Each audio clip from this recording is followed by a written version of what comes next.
And welcome, ladies and gentlemen, to the monastery, the open bar of the internet, the world's greatest shit show, and the place where we, the good brothers and sisters of this most holy of temples, seek enlightenment through the drunkest, craziest, and most batshit ways possible.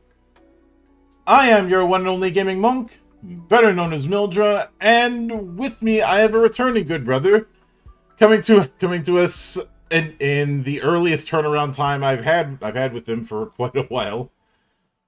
The man behind the numerous games in the Era universe, and now coming back to us with the 10th anniversary of Era the Consortium, the one and only Head Jowett. How you doing today, man? I'm doing great, and thank you for having me back so soon. Mm-hmm.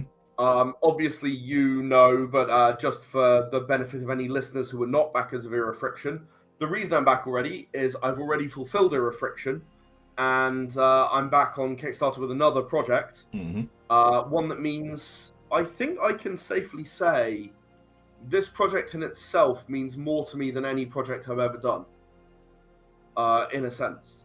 Yeah, since this is essentially returning to the roots with this 10th anniversary of the Consortium, which we've dipped into a couple of times. One of them for a past expansion bundle of it.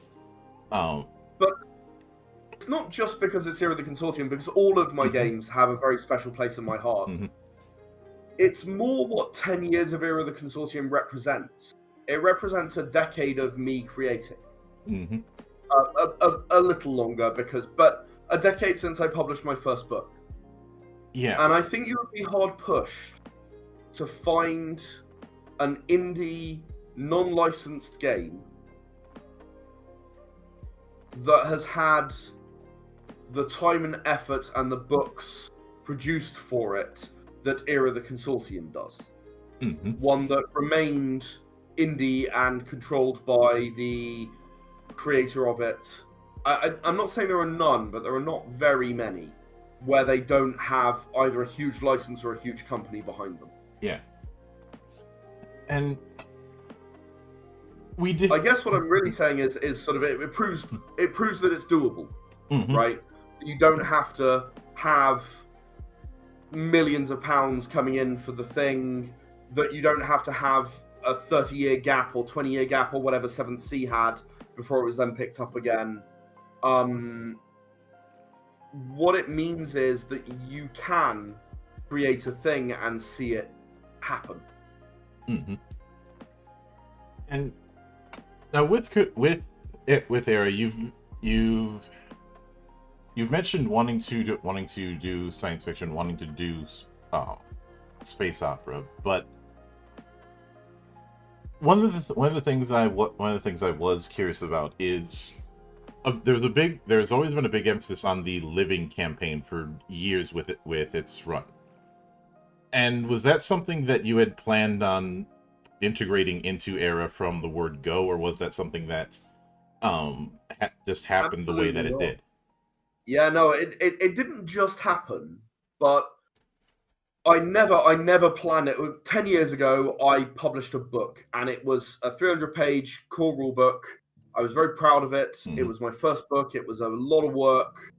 A lot of people worked very hard on it, and really, while I tied a lot of things together, you know, I would be remiss not to mention names like Victor Adam Minguez or Sophia Michaelidou, who did the art between the two of them. The other writers who gave me a hand, like Jonathan Lewis, Jennifer Martin, Amy Allwarden, the few people who helped me with creation at the beginning, you know, threw in some ideas into the pot that ended up existing, such as my brother Jonathan Jowett, or Drew Spenceley, or a few other people, my wife, Immaculate, various other people who were involved and helped to bring this to life. Mm-hmm. But I never really thought beyond, okay, now I've made a rulebook. People who already know role-playing games are going to play this game, and like me, they'll hopefully discover that it's a really good game and it's really playable and they can enjoy it. Yeah. And what's happened over the last 10 years is, well, the first big thing I discovered is how many people have ended up playing Era of the Consortium as the first tabletop role-playing game they ever played. Like, they might have read D&D stuff, or suddenly heard of it, or listened to Critical Role, or whatever their thing is. But a large number of people have sat down, and the first tabletop RPG they've played has been Era of the Consortium, which is stunning to me. I mean, I'm talking about thousands and thousands of people. So there's that. Yeah. And Secondly, I found that there was a desire that I had to build that universe further, and that's where the expansions came from. We spoke before about expansions. I'm sure we'll speak again today about expansions before we're done. But, you know, the expansions felt necessary, and I wanted to do sessions so that people didn't have to worry about running, you know, creating to run sessions of it.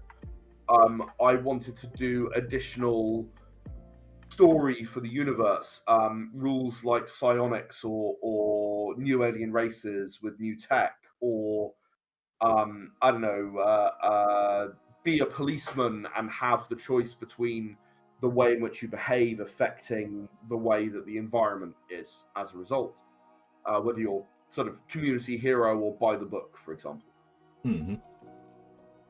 And so those things all came into being, but I also discovered that I really like running games, and I like running games that change the world. And I wanted to make it so that other people can do the same thing, because that is such an unusual gift from a tabletop role-playing game. Most creators are very scared that their world is going to be destroyed by some player being an idiot. And I'm not. I decided not to be. Right? We just ran a 24-hour game. It was for the 10th anniversary. It was literally a week ago from when you and I are speaking now. The stream is available on the Kickstarter. I imagine links in the comments as usual. Oh yeah. The stream is available on the Kickstarter if you want to watch it. We did stream the entire 24 hours. But what happened at the end of that 24 hours, minus spoilers, so plug your ears if you're wanting to watch the stream. By the end of that 24 hours, the Resistance had assassinated one of the most senior members of the Consortium, proving that no one is untouchable. The Resistance, or more specifically one member of the Resistance who managed to dupe a large number of others, blew up a planet, killing 200 million people and sending a message. And the Resistance pretended to be the Consortium, who are, you know, the government. Excuse me, I'm sorry. My cold is coming through now. Yep. The Resistance pretended to be the Consortium and handed over a world that's been in dispute for 200 years to the Zimians, which is not directly to the Resistance, but in the Resistance's mind, it's making something right, and it's definitely going to have an impact on that region of space, because everyone's going to know the Resistance was behind it. Right. So we changed the universe in 3 ways after that 24-hour game. But everything, we ran... Oh, I counted earlier. What was it? 12, 13 sessions over that 24 hours? So we had a lot in parallel. And 6 sessions of time. But we did 12 in total, I think. Yeah. And each one of those sessions was geared towards these results. I wrote a story. Success or failure made a mission harder or easier. But 10 years after Era of the Consortium came out, we blew up a planet that has been around and part of the Consortium history for 450 years plus. It's, you know, as in populated by the Consortium for 450 years. We fixed a thing that went wrong 200 plus years ago that was never really resolved, and everyone was sort of in a holding pattern. And we proved that even the Hayden family are touchable, are killable. it's been a very, very big victory for the Resistance that will be felt across the entire Consortium, and the Living Campaign is what lets us make those changes. Mm-hmm. Which makes it, you know, it was actually inspired by back when I was quite young, I played Warhammer 40,000, and now I'm going to date myself. I played the Armageddon campaign that they had. And while I don't think that they really bought into it the way that I have, I was a Tyranid player. And my Tyranids roamed and did things and killed people and won battles and so on. They didn't buy into it quite as much as I did, as in being able to change the state of the world and the way planets feel as a result of it. But they did try to make it so that every single battle you did had some kind of impact.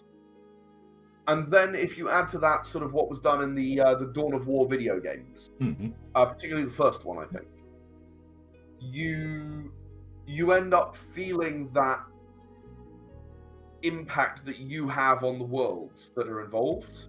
And that was what I wanted to bring into the Consortium. I wanted to bring... once upon a time, we did a Living Campaign session a few years ago at a convention where one of the outer planets tried to declare independence. It failed. Almost everyone died. The few who walked away basically became pariahs for the rest of their lives. One of them still lives. One of them actually participated in the 24-hour game. They were allowed into this unit because they were pariahs.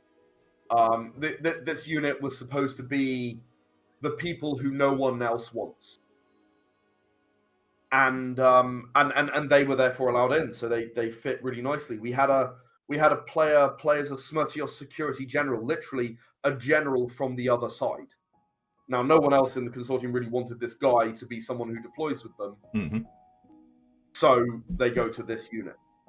But all of those things, they give you opportunities in storytelling unlike anything else.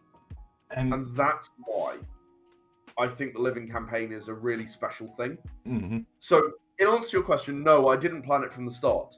But I'm so glad that I decided to make it a thing that exists. Yeah, and it's funny you mentioned earlier about certain GMs afraid that their players are going to break the world or something, when, well, for one, tabletop ultimately is a sandbox, and two, consider for a moment some of the inspirations that you name dropped at the top of the Kickstarter. You know, Asimov, Herbert, and Clark. You know, with something like Dune, you have, by the end of the first book, you have a massive tectonic shift. You have broken the world. The point of the story of Dune, which is one of my favorite books of all time, and you know, obviously, that, but your listeners might not, that my internet handle is Sandworm. That's not an accident. Yeah. Dune is an important book in sci-fi. A very, very, arguably the most important book in sci-fi. And yeah, the story of Dune is, here is a world, and now I broke it. Yeah. Asimov, Foundation, same exact thing. Clark, Rama, same exact thing. Yeah. Especially like the second 3 books in the Rama series, because the first Rendezvous with Rama didn't really break the world. It sort of changed the world, but it didn't really break everything. Rama 2, Garden of Rama, really broke that world that he'd built. Sorry, for any listener who doesn't already know, you've sort of alluded to it already, Mildred. I am a massive sci-fi geek, and I have been my entire life. Oh, you couldn't have made something like this without being a massive sci-fi geek. But it's one of those things where when you're trying to make a game that's emulating those kind of legends of science fiction, it's only natural to carry some of that in with it. Absolutely. And the thing is that the world if you design a good role-playing game world, I'm actually working on a new project with someone new who I've not worked with before.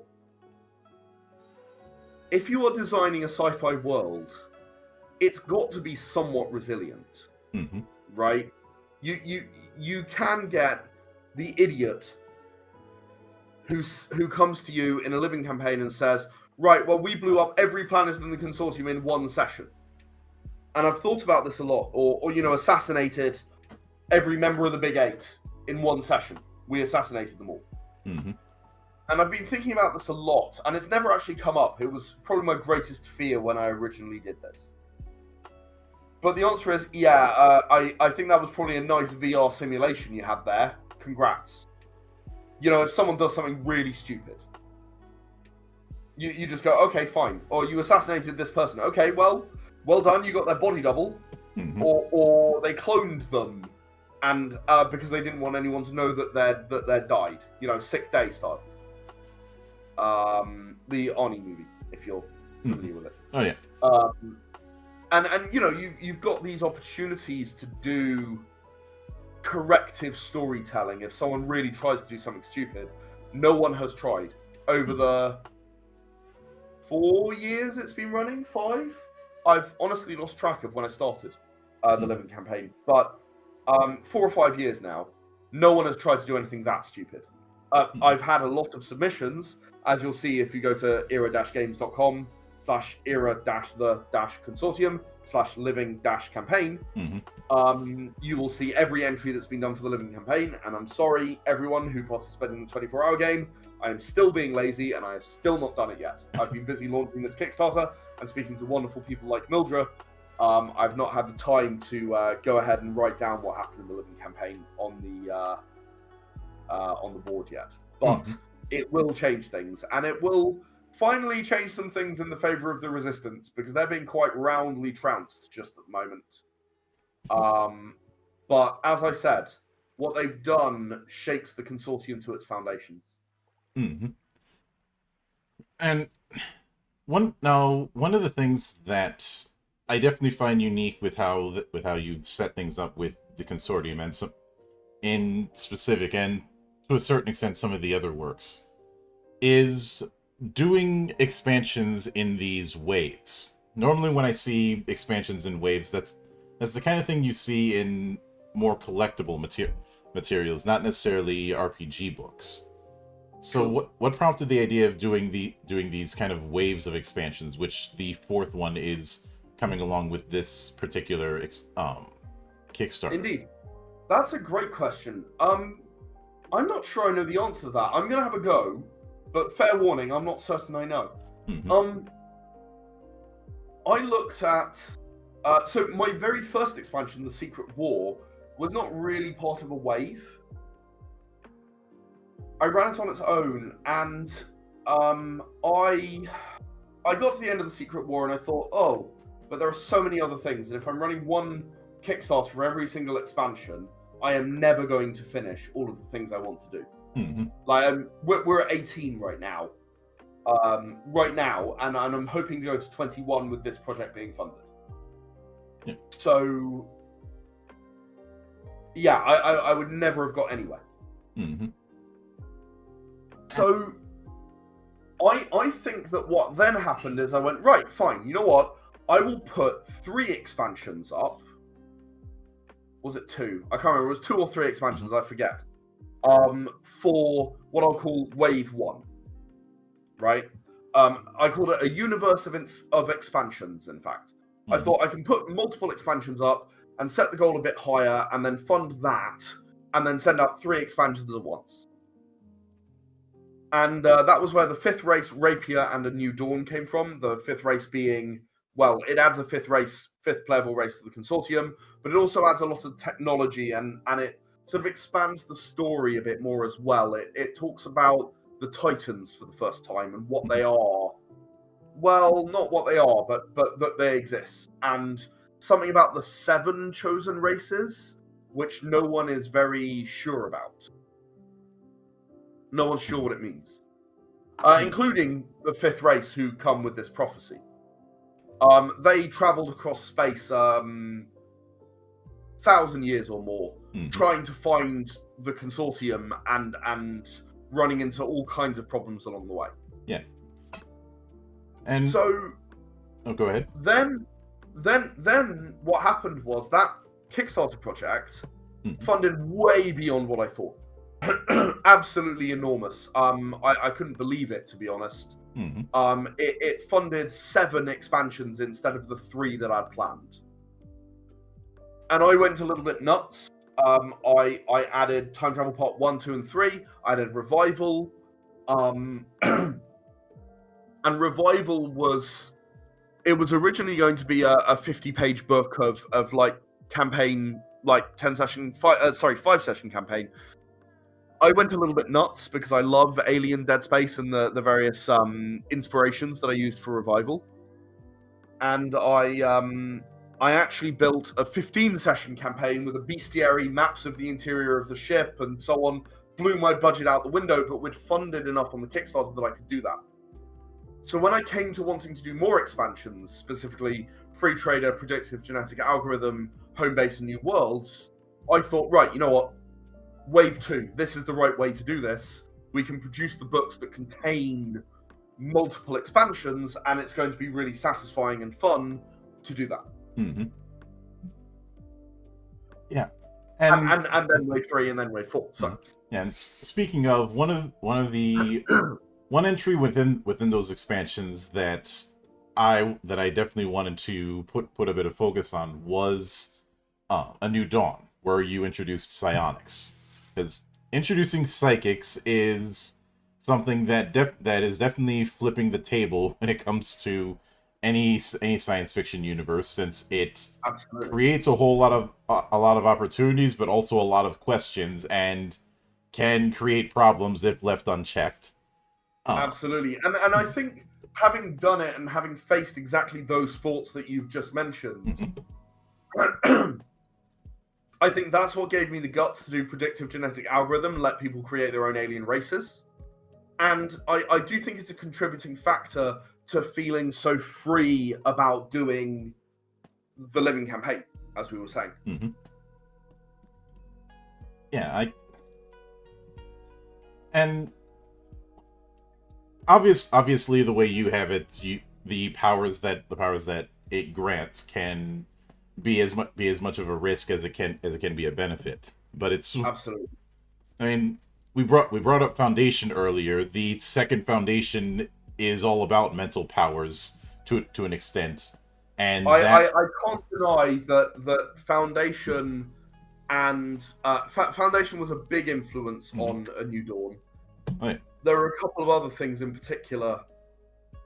There's an old PC game called PsyOps, which I always thought was very underrated. I thought it was a lot of fun. Oh yeah, PsyOps was great.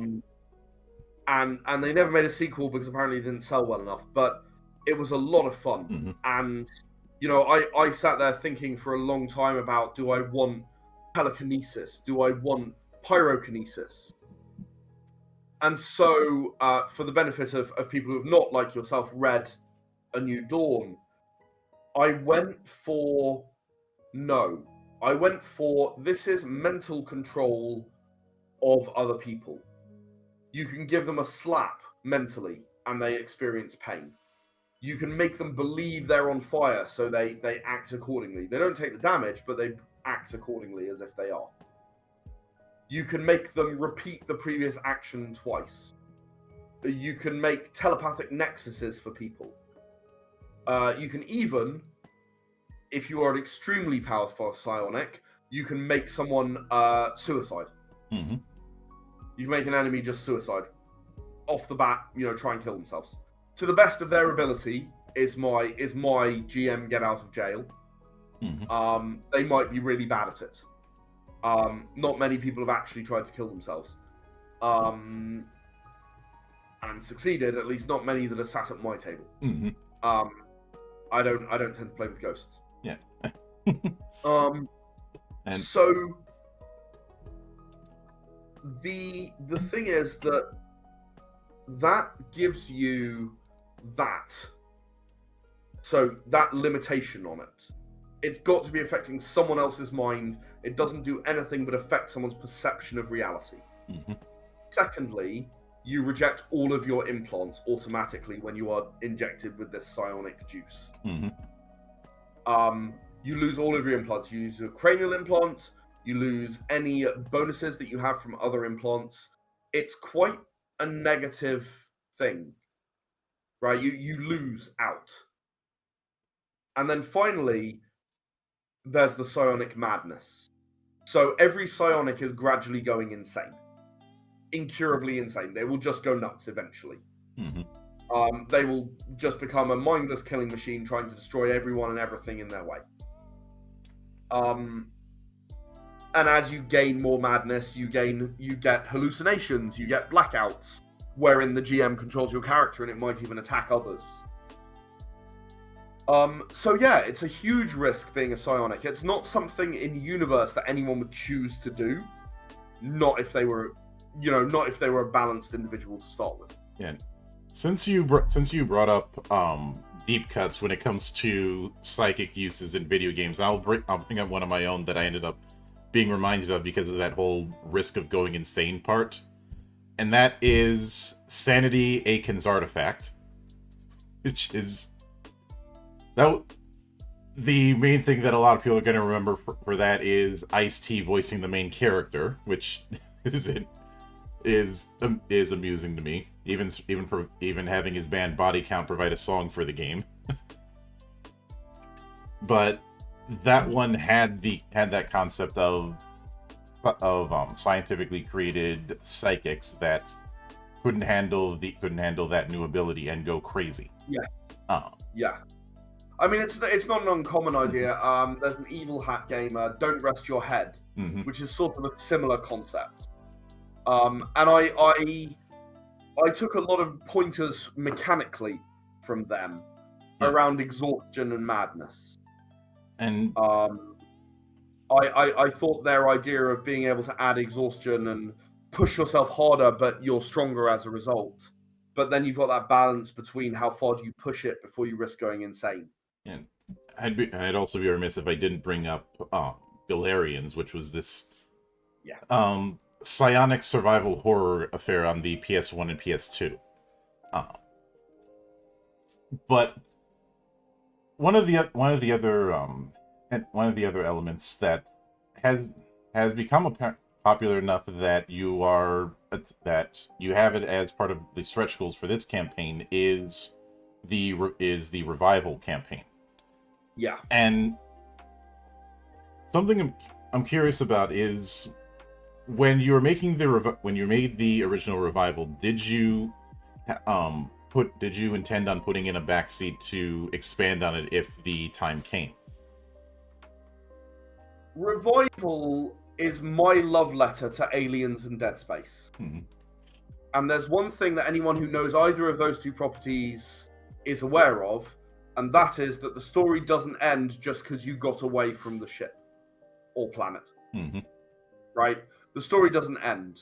There's more going on. There's more that's going to happen. Is Revival totally self-contained? Yes. Just like Aliens or Dead Space are. It is completely self-contained. You can play Revival, and I have run Revival. I had the privilege of running it during COVID. The commitment of 15 sessions is not always an easy thing to get. But I did run Revival during COVID, during the lockdowns, and I was able to run it from beginning to end, and all 5 of the players thoroughly enjoyed it. And my friend Leo got himself killed 4 times and had to pick up all of the new characters, and no one else died until the last session. Mm-hmm. It was very funny. But there's more here, right? At the end of Revival, you realize that what you've done is unlock the door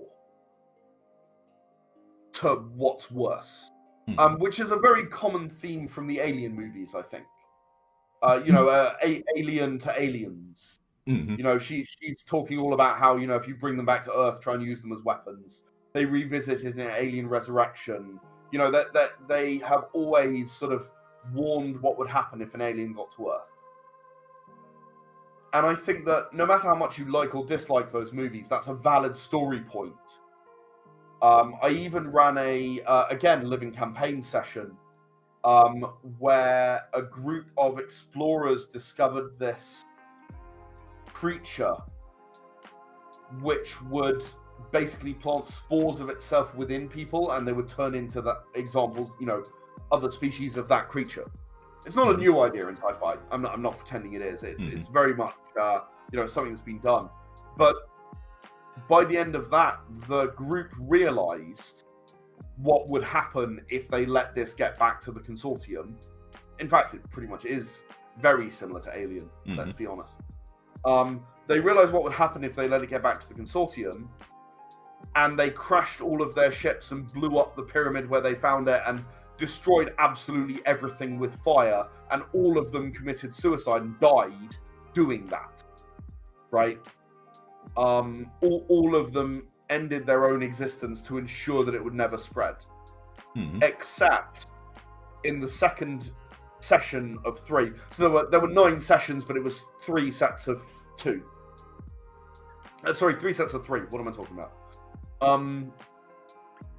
So in session 2, one group had found these prisoners who had sort of managed to survive on their own on this planet. They'd been marooned here, and they repaired their ship and let them go, having met them, and then later they realized that actually the spores they'd done would spread to anyone they meet, and they were all infected in the first session.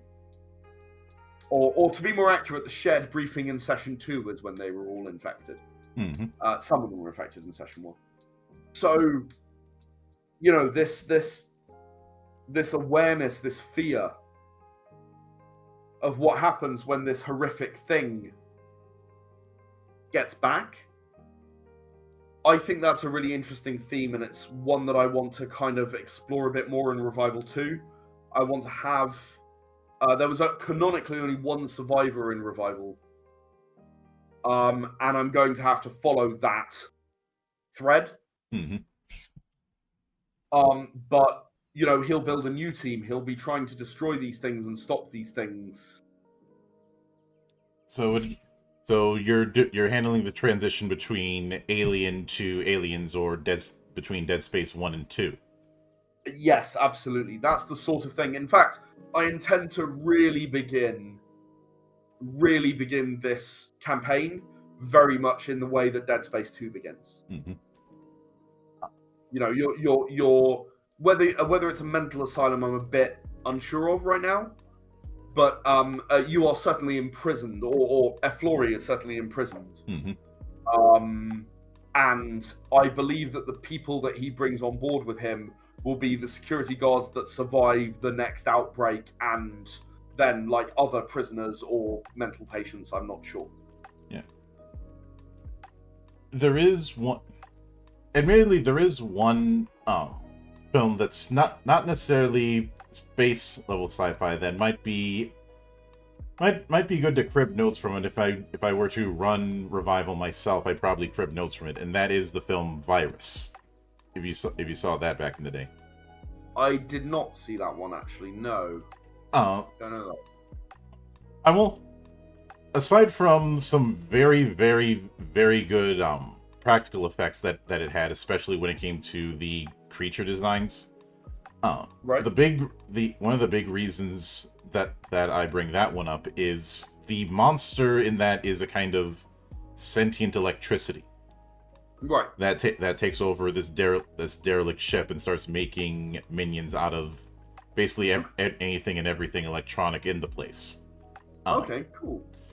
And doing that in something in a world like the Consortium, where electronics are just omnipresent and everywhere, that is a recipe for nightmare fuel. Yeah, I mean, it's not a million miles away from what is going on. In fact, I'm on video right now for anyone who's listening, and you wouldn't know, but this image here is obviously from Revival that I'm pointing at for Mildra. And that's not a million miles away from what you can even see in this image with the metal arm and the modified human. So yeah, no, it's definitely a central theme of technology run amok. Yeah. Yeah. I mean, it's the same reason why the plastic men were used for two different revivals when it came to Doctor Who, just used in different ways. Absolutely. One of them tapping into that fear of plastic in the 1970s, and the other one doing a flip on its head of that concept. But one of the other stretch goals that I saw that I did want to kind of dip into is we've talked about the Resistance and how they've gotten on the back foot, and one of the stretch goals that you have is a full-on handbook for the Resistance. Is that something that's been requested a lot? Yes. And it's something that I've always intended to write. Era of the Resistance was a concept right from the very start. Mm-hmm. And I can prove that very easily, because actually the logo for it was come up with during Wave 1 of expansions. It was narrowly missed being funded when Revival was funded. Mm-hmm. It would have been the next thing at the time. And obviously I put some other things in because I had some other ideas in the meantime after Wave 1. But Era of the Resistance is... The thing is, the Resistance is a group of people who all agree on one thing, that the Consortium is bad. They should not be in power, it's a bad thing that they are, and we should do something about it. That's all the Resistance agree on. Some of them think we should have democracy. Some of them think we should have the same thing, but maybe not the 8 corrupt companies in power. Maybe they think the Senate should run things. Maybe they are just pirates who want to steal things and the Consortium makes it a bit difficult. Maybe they are psychopaths who just want to go around killing people. And the Resistance is an easy way to do that. Mm-hmm. The Resistance is such a broad set of factions. One of the GMs who regularly runs Era of the Consortium has run a session where groups of the Resistance tried to come up with a Resistance charter to try and decide what they were going to do if they ever won. Mm-hmm. And invariably it ends up in infighting between the Resistance factions because they don't know the answer. Yeah. I think that's fascinating, and I think that explaining what the Resistance is really like and what kind of people make up the Resistance and how they behave and what they want and what they do is a huge, important part of what the Consortium is, especially if you're going to play the Living campaign. Mm-hmm. So that's what Era of the Resistance is trying to deliver. It's trying to deliver this understanding of what it is we're going to do if we win, what the Resistance is currently like, who are Katana unit and why are they important, who's really in charge of the whole thing, those sorts of things. What's Rotona really all about? Which I couldn't have done if I'd done it at the original time. Mm-hmm. So the New Worlds expansion introduced a new star system, which anyone who knows the Living campaign will know is fully Resistance, called Rotona. Mm-hmm. The Consortium don't know about this star system. It was handed to the Resistance. Yeah. And what is Rotona really all about? How is Rotona being used? How are the planets in it being used? That's not a question that I've really answered. Not yet. Mm-hmm. But I hope Era of the Resistance might answer that. Oh yeah, I could see that. And obviously one of the other expansions is going further into the time travel campaign, which we dipped into previously in one of our past interviews, but time travel is another one of those things that can have a lot of implications, and it can, not to put too fine a point, it can be a bit of a minefield even for good science fiction. Oh yeah. I mean, the time travel campaign was my answer to a problem. See, the Era of the Consortium was designed with sort of two main possibilities in mind. Mm-hmm. Either you dip in where you want to, you go and you play the Bug War, and then the next month you're done with the bug war after those 4 sessions, so you want to go and play, I don't know, transhumanism and cyberpunk. Mm-hmm. And then after that, you're a bit bored of that, so you want to go do exploration. So you dip in. Maybe you play ancestors or descendants of your previous characters. You know, you can do that or make new ones, whatever works for you. That was option 1. Option 2 was you can start from the beginning and follow the Consortium's history like a scaffolding to build your version of the Consortium. And what I found was most GMs were afraid to do that. They weren't sure what the consequences would be of trying to change any aspect. So what I did is I wrote the time travel campaign. Mm-hmm. And the time travel campaign kicks off with kill the most important person in Consortium history. And it talks about what the result of doing that is. It gives you, through its essence and its creation, permission to do that. To do something that extreme to the history and see what happens.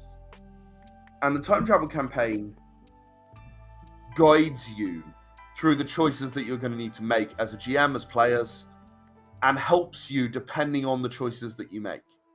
And points out something that I firmly believe about the right way of writing time travel. And you've mentioned Doctor Who a few times. Mm-hmm. Obviously, Doctor Who is the master of time travel. It needs to be, given its nature, narratively speaking. Yeah. They often talk in new Doctor Who about fixed points in time. Mm-hmm. I more or less subscribe to that point of view from a narrative perspective. Lots of things can change, but there will be, for example, a security company in the Consortium. It might be Smirtios Security, as it is in the main timeline. It might be Hodder Security. I forget what I called the other one. There were 3 security companies that you could choose between. And depending on what you choose, that affects the outcome for long term.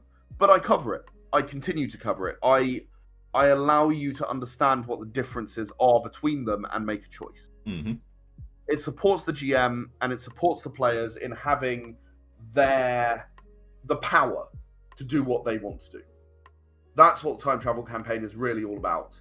It's to empower people to be able to tell the story that they want to tell, to reshape the universe they want to, in the way they want to, and bring it to life. Yeah. I'd be remiss if I didn't bring up Primer, which is a indie film from 2004 that probably has one of the more grounded uses of time travel. Yeah. And when it comes, and since you brought up fixed points, that dovetails nicely into one of the big concepts from Foundation, that being psychohistory. And I mean, I always felt that the first story of Foundation and Empire might be the best science fiction story I have ever read. Mm-hmm. I still feel that way. Which is funny because originally Asimov didn't want to merge the stories of Foundation and Empire. The only reason he did is because he got talked into it by his publisher. But the first story of Foundation and Empire is a story about inevitability in 2 ways. We begin with the Foundation at war, being destroyed, being defeated. Their tactical genius is of the opponent of the Empire is so much greater. They do not stand a chance. They are going to be destroyed. And then they stop. And no one knows why. No one understands. No one... At the border of the Foundation, the homeworld of the Foundation, at the border, they stop. And they go away. Mm-hmm. And then Harry Seldon appears in the vault. And he says, yeah, that was always going to happen. Like, the Empire were always going to be a-holes. They were always going to want to take what's yours. But they could never succeed. And I knew they could never succeed. That's why I wasn't here. That's why I wasn't getting involved.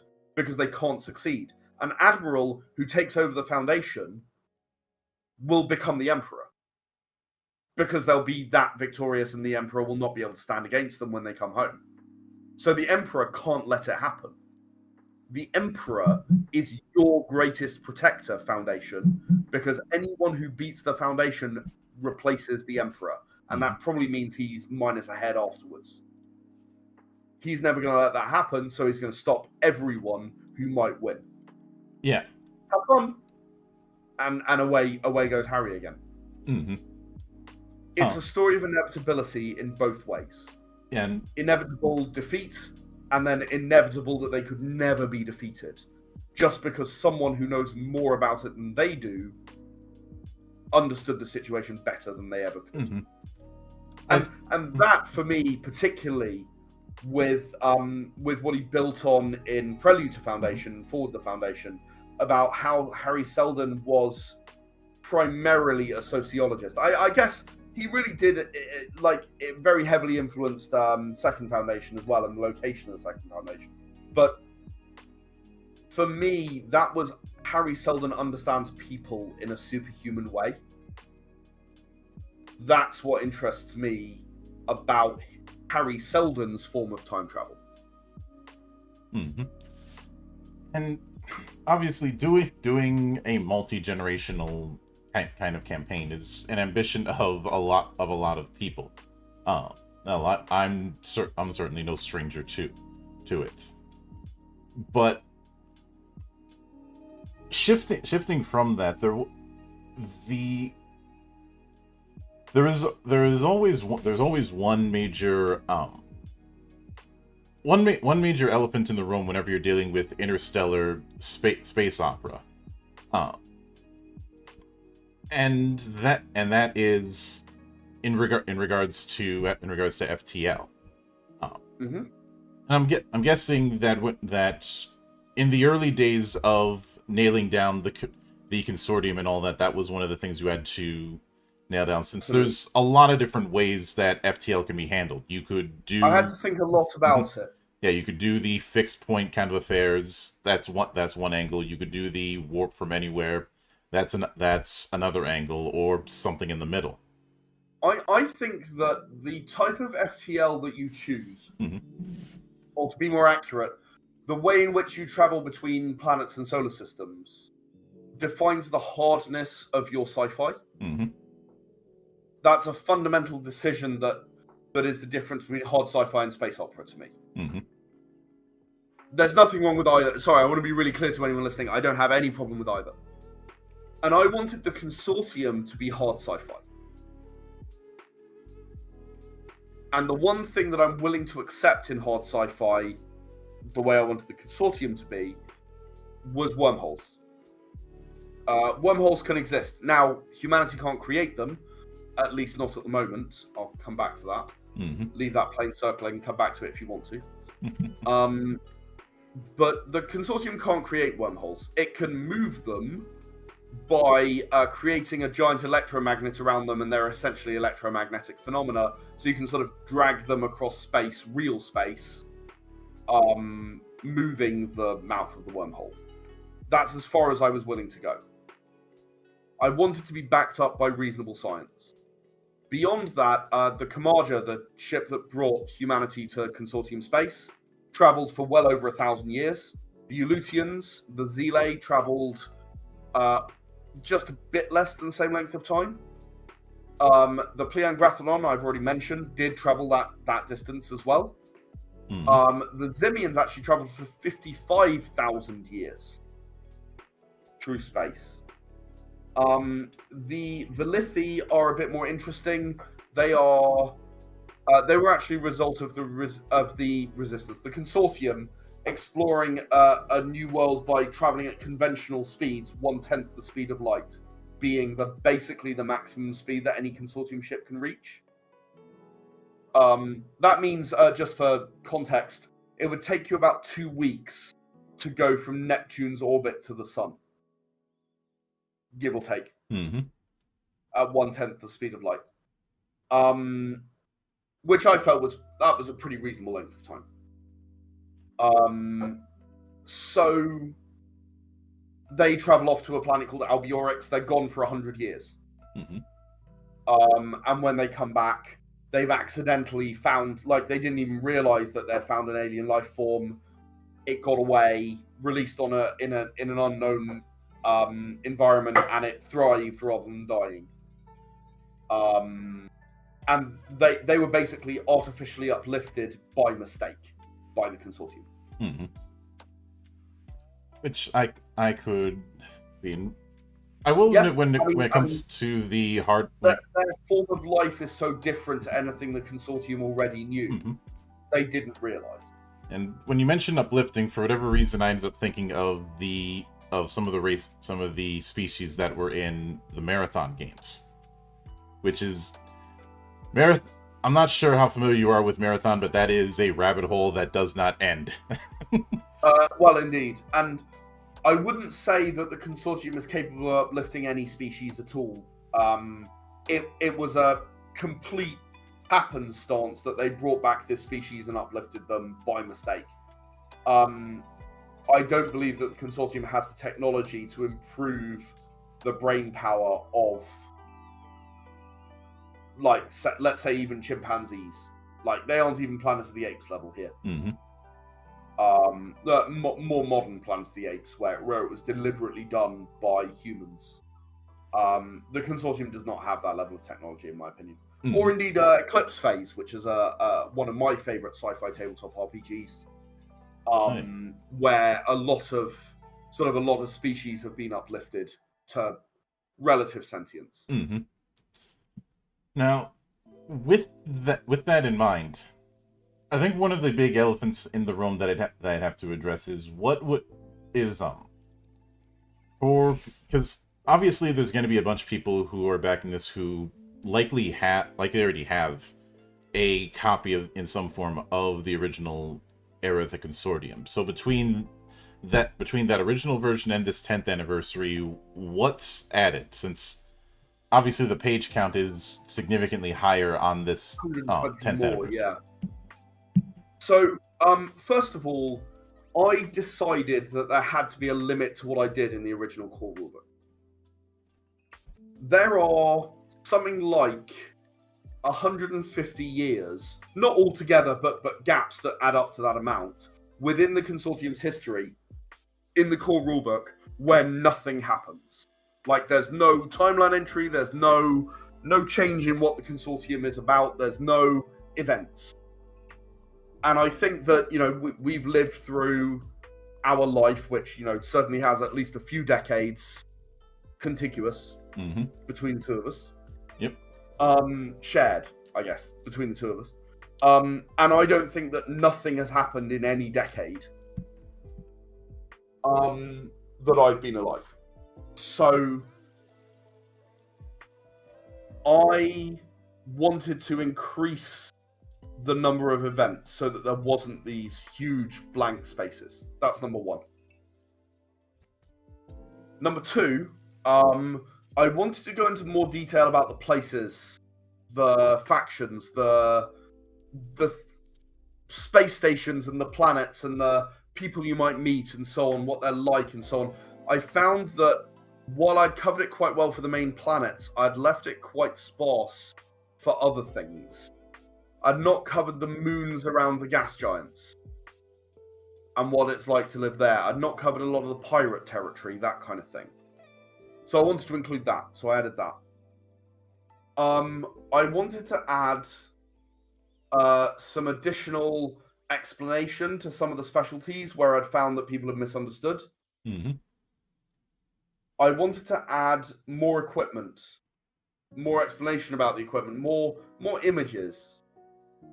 I wanted to add, I didn't change the rules at all. Maybe a few typo fixes, that kind of thing. I didn't change the rules. The rules are exactly the same.